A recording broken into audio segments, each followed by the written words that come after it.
இந்த உலகில் இருக்கக்கூடிய வானம், பூமி, சூரியன், சந்திரன், கிரகங்கள், கோள்கள், தாவர இனம், மிருக இனம், எண்ணிலடங்காத உயிரினங்கள், இவை எல்லா படைப்பினத்தையும் விட உயர்ந்த பிரமாண்டமான சிறப்புக்குரிய படைப்பாக நம்மை ஒரு மனிதனாக அல்லாஹ் படைத்தானே, அது பெரும் பெரும் பெரும் அருள்படை. ஆனால் மனிதன் அல்லாத மற்ற எல்லா படைப்பினங்களும் அல்லாஹுக்கு நன்றி செலுத்துவதாக அல்லாஹ் குர்ஆனிலே சொல்லிட்டான். வானம் நன்றி செலுத்துகிறது, பூமி நன்றி செலுத்துகிறது, தாவரங்கள் நன்றி செலுத்துகிறது, கடலில் இருக்கக்கூடிய மீன்கள் நன்றி செலுத்துகிறது, நுண்ணுயிர்கள் நன்றி செலுத்துகிறது, புற்பூண்டுகள் நன்றி செலுத்துகிறது.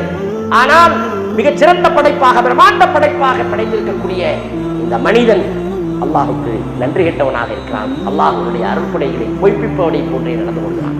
அன்பிற்குரிய சகோதரர்களே, பெரியோர்களே, அல்லாஹுக்கு மிகவும் விருப்பமானது, பிடித்தமானது எதுவென்றால் அல்லாஹுக்கு நன்றி செலுத்துவது, அல்லாஹுவை புகழ்வது. எது நடந்தாலும் அல்லாஹுவை புகழ்வது.